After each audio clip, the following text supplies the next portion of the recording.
Hello student, welcome to online classes. BCom first year के लिए हम वीडियो बना रहे हैं और ABST फर्स्ट का हमारा पेपर है कॉरपोरेट अकाउंटिंग।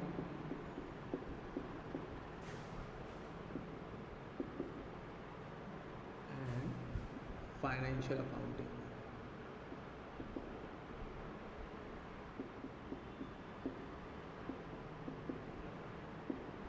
और आज का हमारा टॉपिक है इंश्योरेंस क्लेम।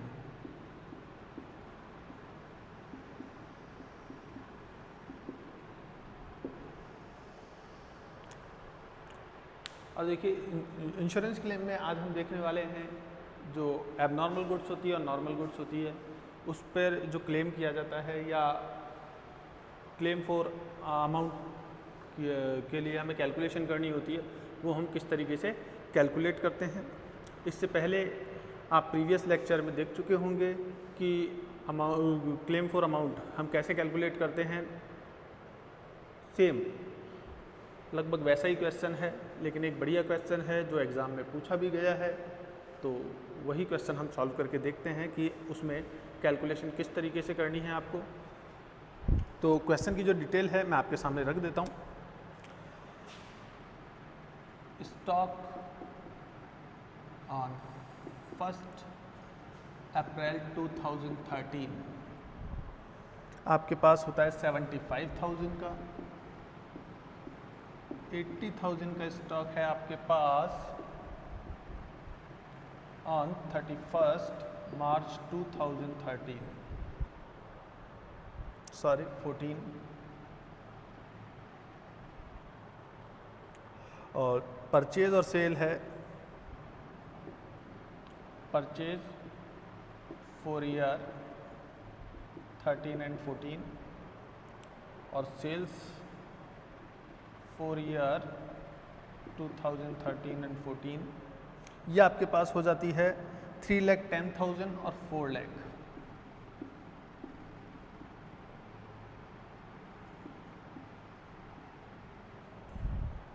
देखिए, परचेज और सेल्स आपको गिवन है। डेट ऑफ फायर ये 1 जुलाई 2014 है। डेट ऑफ फायर 1 जुलाई 2014।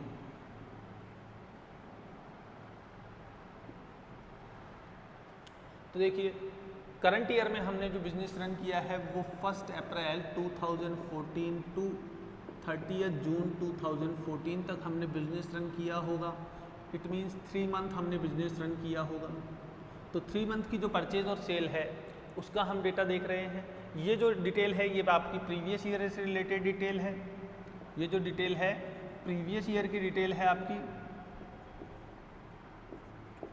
और ये आपको क्वेश्चन में इसलिए दी गई है जिससे कि आप जीपी कैलकुलेट कर सकें, ग्रॉस प्रॉफिट को कैलकुलेट कर सकें और उसके through gross profit rate calculate कर सकें। तो देखिए, ये जो डेटा है इसके थ्रू हम लास्ट ईयर का ट्रेडिंग अकाउंट प्रिपेयर कर लेंगे और लास्ट ईयर का ट्रेडिंग अकाउंट को प्रिपेयर करके जो जीपी रेट है, ग्रॉस प्रॉफिट रेट है, वो कैलकुलेट कर लेंगे।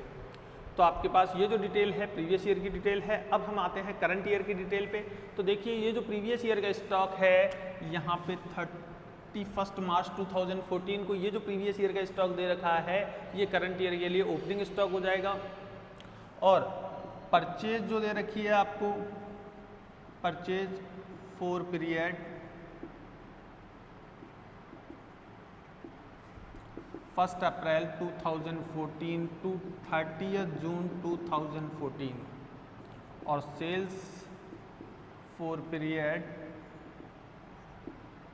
1 अप्रैल 2014 टू 30 जून 2014। जो आपको परचेज और सेल्स गिवन है क्वेश्चन में वो होती है आपके पास 75,000 और 1 लाख। तो 75,000 और 1 लाख ये आपके पास परचेज और सेल्स करंट ईयर के लिए गिवन है। अब अगर आगे इसमें इंफॉर्मेशन देखें तो हमारे पास इंफॉर्मेशन है कि in valuating closing stock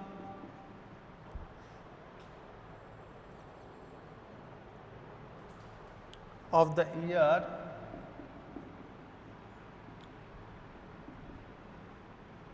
2013-14,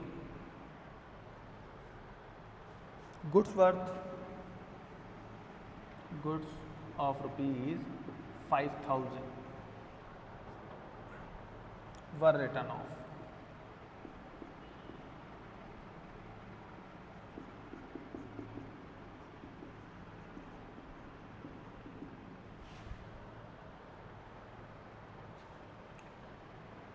Whose costing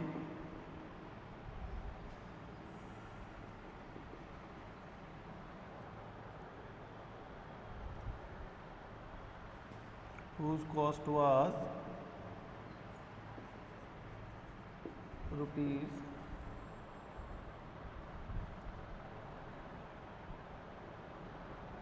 4,800.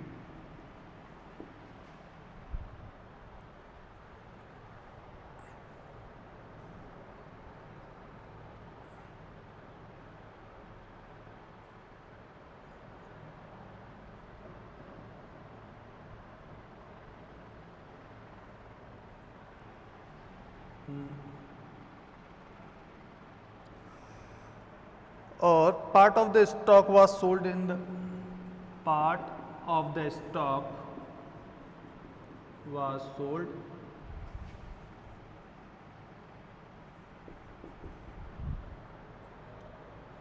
in the month of April.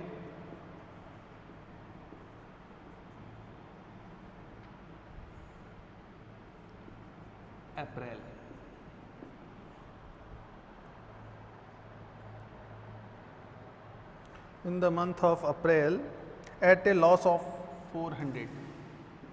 At a loss of 400 rupees.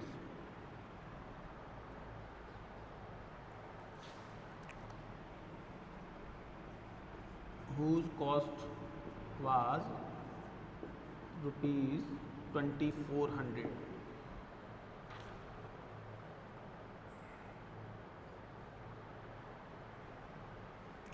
Salvage stock was rupees 5,000.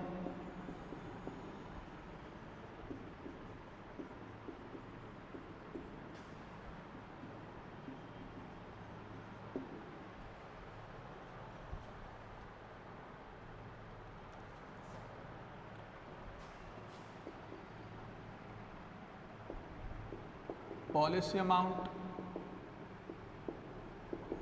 rupees 60,000.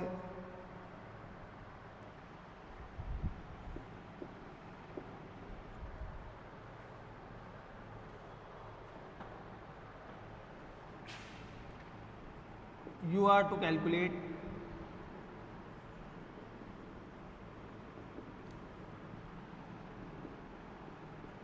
amount for claim. तो देखिए जो क्वेश्चन है उसकी डिटेल आपके सामने है और ये क्वेश्चन मैं आपको बता दूं अजमेर यूनिवर्सिटी में 2002 में और राजस्थान यूनिवर्सिटी में 2004 में पूछा गया था। तो ये क्वेश्चन 2002 में और 2004 में बीकॉम में पूछा जा चुका है। 2002 में अजमेर यूनिवर्सिटी में पूछा गया था और 2004 में यही क्वेश्चन राजस्थान यूनिवर्सिटी में पूछा गया था। तो एक बढ़िया क्वेश्चन आपके सामने है। एक बार डिटेल फिर से मैं एक्सप्लेन कर देता हूं जिससे आप क्वेश्चन को इजीली समझ पाएँ। देखिए पॉलिसी अमाउंट आपको 60,000 गिवन है।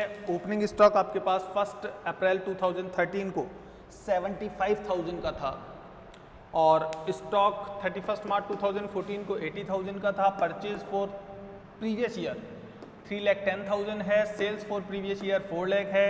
करंट ईयर की purchase for period 1 April 2014 to 30 June 2014 आपके पास 75,000 है। सेम पीरियड की सेल्स आपके पास 1 लाख रुपीज़ है। In valuating closing stock of the year 2013-14 इसका मतलब प्रीवियस ईयर में जो गुड्स थी 5,000 रुपये वो आपने राइट ऑफ किए थे जिसकी एक्चुअल कॉस्ट थी 4,800।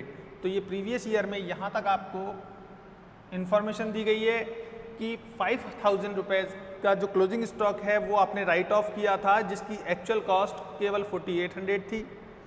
अप्रैल में आपने क्या किया कि ये जो 4800 का जो एबनॉर्मल गुड्स था, इसका कुछ पार्ट आपने सेल कर दिया। Part of stock was sold in the month of April. अप्रैल में आपने इसका कुछ पार्ट सेल कर दिया एट ए लॉस ऑफ ₹400।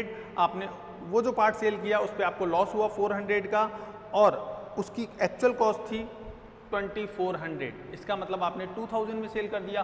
भाई 2400 कॉस्ट थी, जिसमें से 400 का आपको लॉस हुआ, तो एक्चुअल कितने में आपने सेल किया? 2000 में। तो 2000 में आपने स्टॉक सेल कर दिया, तो बाकी बचा हुआ स्टॉक कितना होगा? 2400 का स्टॉक बचा हुआ होगा। सेल्वेज स्टॉक ये यहाँ पे बता रहा है 5000। मतलब जो माल आपने आग से जलने से बचा लिया, जो गुड्स फायर में अभी बर्न नहीं हुआ, डैमेज नहीं हुआ, तो बचाया हुआ जो स्टॉक है आपके पास 5000 है, और you are to calculate the amount of claim. आपको अमाउंट ऑफ क्लेम को कैलकुलेट करना है। तो किस तरीके से आप कैलकुलेट करेंगे? देखिए, हम सबसे पहले ट्रेडिंग अकाउंट बना लेते हैं क्लोजिंग स्टॉक को कैलकुलेट करने के लिए।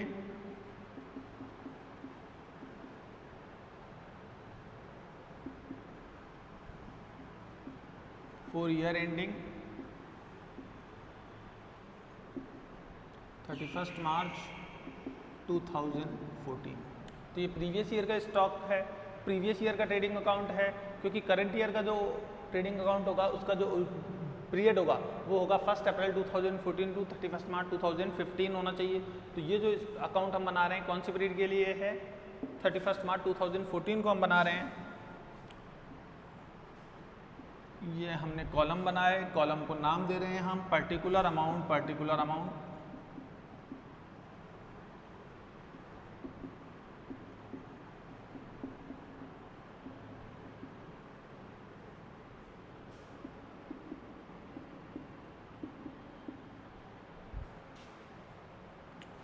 देखिए, ओपनिंग स्टॉक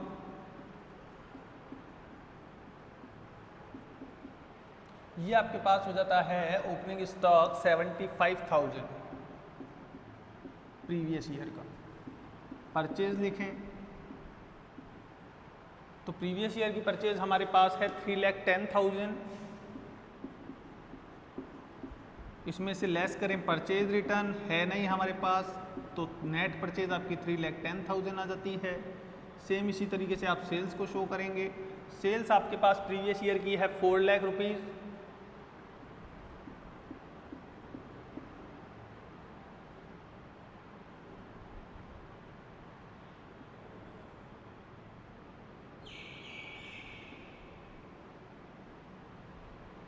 सेल्स आपके पास सेम पीरियड की है 4 लाख। इसमें से आप सेल्स रिटर्न लेस करेंगे और नेट सेल आपके पास आ जाती है 4 लाख।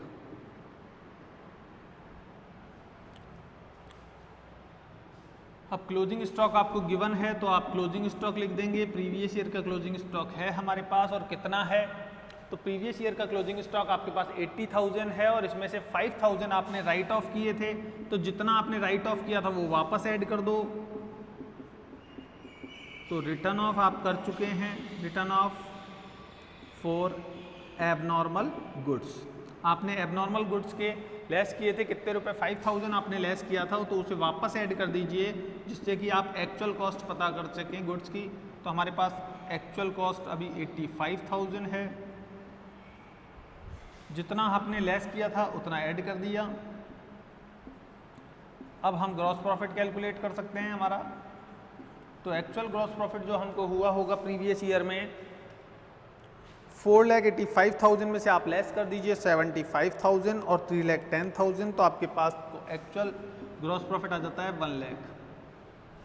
अब आप जीपी रेट कैलकुलेट कर लीजिए। जीपी रेट कैलकुलेट करने के लिए gross profit divided by sales multiply by 100, तो ये आपकी जीपी रेट आ जाती है 25%। जो फार्मूला आपने यूज़ किया है उसको मैं आपको बता देता हूँ। आप जीपी रेट के लिए जो फार्मूला यूज़ कर सकते हैं, जीपी रेट कैलकुलेट करने के लिए आप फार्मूला यूज़ करते हैं GP upon net cell multiply by 100। GP का मतलब यहाँ पे ग्रॉस प्रॉफिट है, तो gross profit upon net cell multiply by 100 आप ये फार्मूला काम में लेते हैं ग्रॉस प्रॉफिट रेट को कैलकुलेट करने के लिए। तो देखिए, हम ग्रॉस प्रॉफिट रेट कैलकुलेट कर चुके हैं। हमारा प्रॉफिट 1 लाख था, नेट सेल आपकी 4 लाख थी, मल्टीप्लाई बाय 100 तो आपने 25% ग्रॉस प्रॉफिट रेट कैलकुलेट कर ली और आपका टोटल आ गया 4,85,000।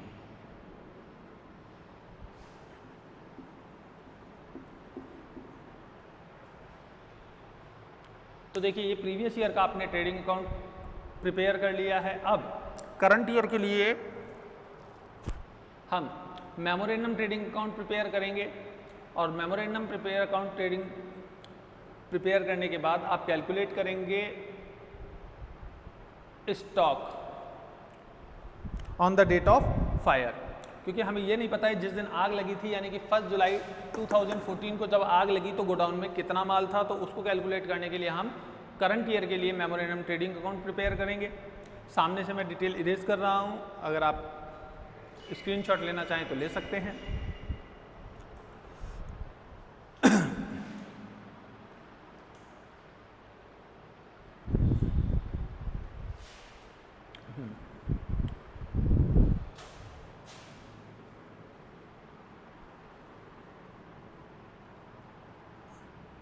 देखिए आपकी जो जीपी रेट है वो 25% है, बस इतना याद रखिएगा आप। जब हम मेमोरेंडम ट्रेडिंग अकाउंट बनाएंगे तो ग्रॉस प्रॉफिट की कैलकुलेट करने के लिए हमें यही जीपी रेट को काम में लेना होगा जो हमारे पास अभी आई है 25% पर एनम।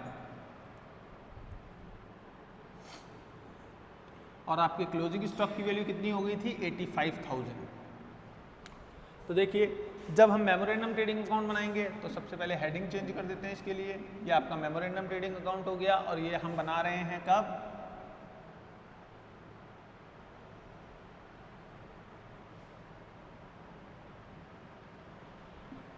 एज ऑन 1 जुलाई 2014। यहाँ पे हम एक कॉलम और बना लेते हैं।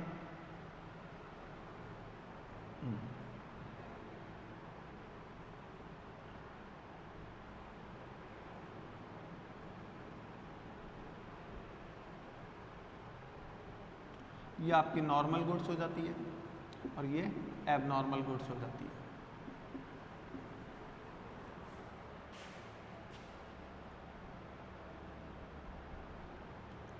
इसी तरह यहाँ पे नॉर्मल गुड्स और एबनॉर्मल गुड्स हो जाती है।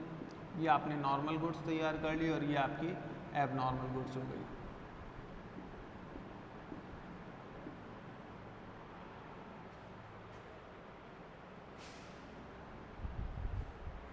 तो देखिए इस केस में आपके पास ओपनिंग स्टॉक कितना था, तो हमारे पास टोटल ओपनिंग स्टॉक था 85,000, जिसमें से 4800 का एबनॉर्मल गुड्स था, क्योंकि उसकी एक्चुअल कॉस्ट आपके पास कितनी थी, एक्चुअल कॉस्ट आपके पास थी 4800। जितना आपने राइट ऑफ किया था उस गुड्स की एक्चुअल कॉस्ट आपके पास थी 4800 और बाकी का जो गुड्स था वो नॉर्मल गुड्स था यानी कि 80,200, क्योंकि टोटल गुड्स आपके पास था 85,000। तो 85,000 में से आपने लेस किया 4800 एबनॉर्मल गुड्स के, आपके पास 4800 की कॉस्ट थी एबनॉर्मल गुड्स की, तो आपने वो लेस की, तो आपके पास नॉर्मल गुड्स आ जाता है 80,200 का। अब जब आप परचेज करेंगे तो निश्चित रूप से हम नॉर्मल गुड्स परचेज करेंगे जिससे कि हम नॉर्मल रेट में बेच सकें, और एबनॉर्मल गुड्स कम सेल, जो सेल प्राइस होता है उसका कम होता है। तो देखिए परचेज जब हम करेंगे तो कितने रुपए की परचेज की हमने 75,000 की, तो निश्चित रूप से ये आपका नॉर्मल गुड्स रहा होगा। सेल जब हमने की तो बाय सेल लिखेंगे, लेकिन हमने कितने रुपए में सेल किया 1 लाख में। अब जो ये सेल होगी इसमें नॉर्मल और एबनॉर्मल दोनों गुड्स की सेल है। आपको ये पता करना होगा कि इसमें नॉर्मल गुड्स की सेल कितनी है और एबनॉर्मल गुड्स की सेल कितनी है। तो देखिए यहाँ पे ये कह रहा है part of stock was sold in month of April at a loss of 400। जो अप्रैल मंथ था इसमें आपने कुछ स्टॉक सेल कर दिया इस 4800 के गुड्स में से, और कितने रुपए में सेल किया 400 रुपए के लॉस पर, और जिसकी एक्चुअल कॉस्ट थी हुज कॉस्ट वाज ₹2400, तो इसकी एक्चुअल कॉस्ट थी 2400। अब 2400 का गुड्स आप 400 के लॉस पे सेल करेंगे तो 2400 का गुड्स है जिसको में आपको लॉस कितना हुआ 400, तो एक्चुअल में अपना सेलिंग प्राइस क्या आएगा, एक्चुअल सेल्स आ जाती है आपकी एबनॉर्मल गुड्स की 4 एबनॉर्मल गुड्स। तो एबनॉर्मल गुड्स की एक्चुअल सेल्स प्राइस थी 2000, 2400 का गुड्स था जिसमें से 400 आपको लॉस हुआ था, तो आपको इसका मतलब कितने में सेल किया आपने 2000 में। तो बाकी टोटल सेल आपकी देखिए 1 लाख दे रखी है जिसमें से 2000 एबनॉर्मल गुड्स की सेल है, तो जो नॉर्मल गुड्स की सेल होगी वो 98,000 होगी। ये आपने कैसे कैलकुलेट किया है, 1 लाख रुपए की जो टोटल सेल्स है इसमें से आप 2000 एबनॉर्मल गुड्स की सेल लेस कर दीजिए, एबनॉर्मल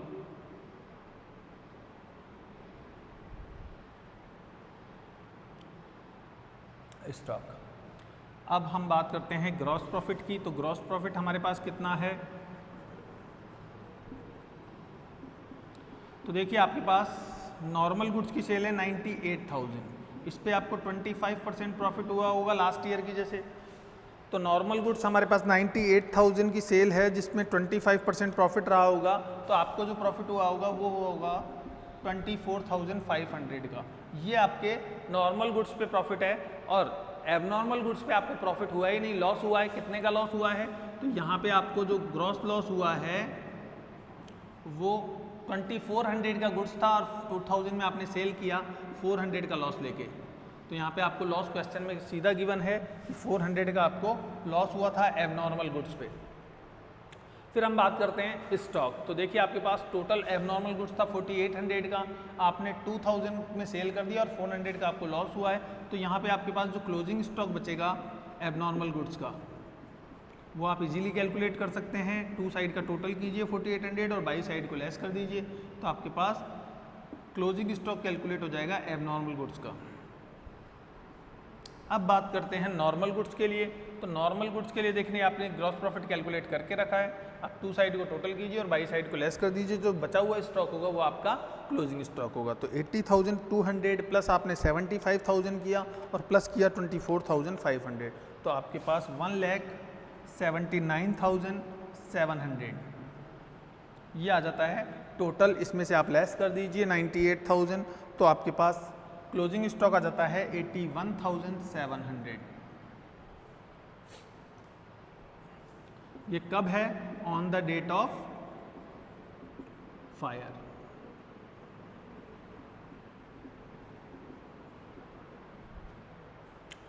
तो देखिए जिस दिन आग लगी उस दिन आपके पास क्लोजिंग स्टॉक 81,700 का आपके पास नॉर्मल गुड्स था और 4,800 का आपके पास एबनॉर्मल गुड्स था। इसका मतलब टोटल गुड्स जो आपके पास था वो था 81,700 प्लस 4,800, आपके पास 86,500 का गुड्स था जो गोडाउन में था और डेट ऑफ फायर के दिन था।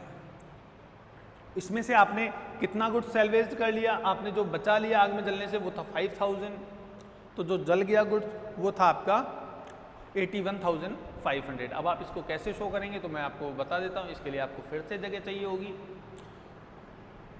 तो देखिए हम यहाँ से ये जो है हमारे अभी काम का नहीं है, तो हम यहाँ से इसको हटा देते हैं और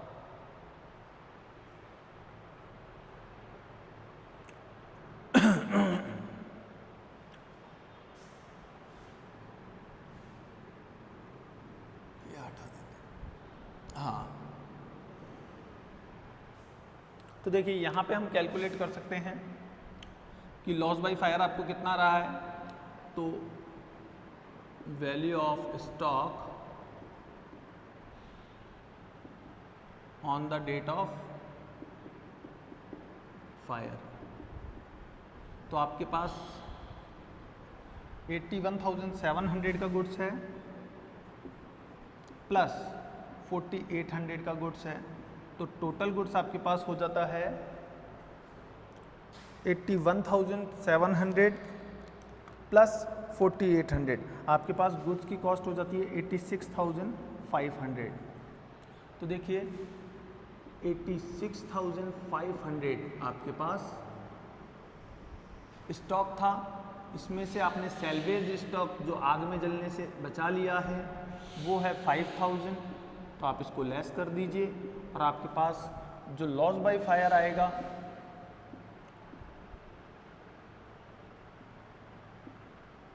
लॉस बाय फायर जो आप कैलकुलेट कर पाएंगे वो होगा आपके पास 81,500।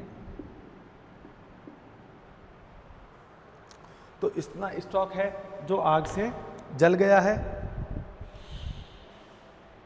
अब आप इसके लिए कैलकुलेट करेंगे क्लेम या अमाउंट ऑफ क्लेम, और अमाउंट ऑफ क्लेम को कैलकुलेट करने से पहले आप कंपेयर करेंगे, और कंपेयर किससे करेंगे? तो देखिए आपके पास जो पॉलिसी अमाउंट है वो 60,000 है और वैल्यू ऑफ स्टॉक आपके पास है 86,500। तो यहाँ पे हमारे पास पॉलिसी अमाउंट कम है, और जब पॉलिसी अमाउंट कम हो तो हमें जो अमाउंट फॉर क्लेम है उसके लिए एक फॉर्मूला यूज़ करना पड़ता है, और वो फॉर्मूला मैंने आपको बताया था। यहाँ पे हम फॉर्मूला लिख देते हैं, amount for claim of loss of stock. तो देखिए फॉर्मूला यूज करते हैं हम, loss by fire multiply by policy amount,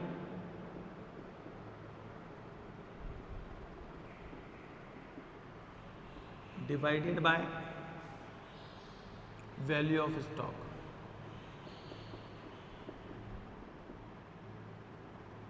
on the date of fire.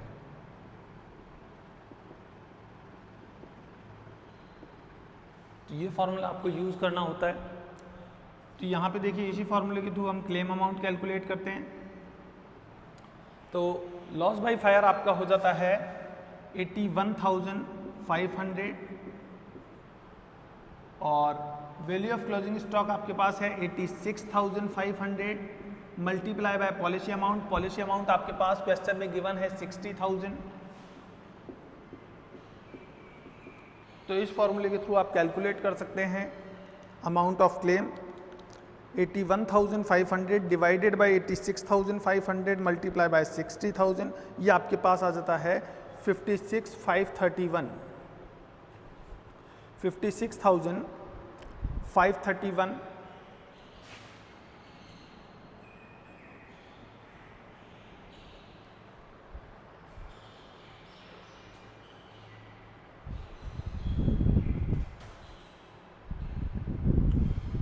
देखिए एक छोटी सी मिस्टेक है क्वेश्चन में, 4800 में से आपने लेस किया 2400 को, तो यहाँ पे जो आपके पास अमाउंट बचेगा वो 2400 रहेगा, और यहाँ पे भी आप कितना लेंगे अमाउंट 2400 ही लेंगे। तो आपके पास जो क्लोजिंग स्टॉक आएगा, वैल्यू ऑफ क्लोजिंग स्टॉक आएगी on the date of fire, वो होगी 81,700 प्लस 2400, वो हो जाती है 84,100। यहाँ पे भी आप सेम कर दीजिए, आपके पास 84,100 अमाउंट होगी, इसमें से आप लेस करेंगे 5,000, तो आपके पास वैल्यू आ जाती है 79,100। तो आपको एक्चुअल लॉस हुआ है 79,100 का। यहाँ पे हम लॉस बाय फायर जब लेंगे तो उसमें अमाउंट लेंगे 79,100, ये लॉस हुआ है आपको, और वैल्यू ऑफ क्लोजिंग स्टॉक है आपकी 84,100। तो जब आप फॉर्मुलाइज करेंगे इसको और सॉल्व करेंगे इस फॉर्मूले को, तो 79,100 में डिवाइड करेंगे 84,100 का, और इसे मल्टीप्लाई कर देंगे 60,000 से, तो आपकी क्लेम अमाउंट आ जाती है 56,433।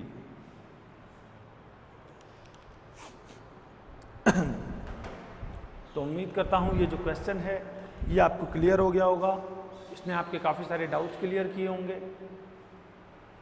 अब हम यहाँ पे टोटल एक बार बराबर कर देते हैं। तो देखिए टू साइड का टोटल 179,700 है, और बाई साइड का जो टोटल है वो 4,800 है। तो ये क्वेश्चन अब सॉल्व हो चुका होगा। फिर मिलते हैं। सी यू अगेन।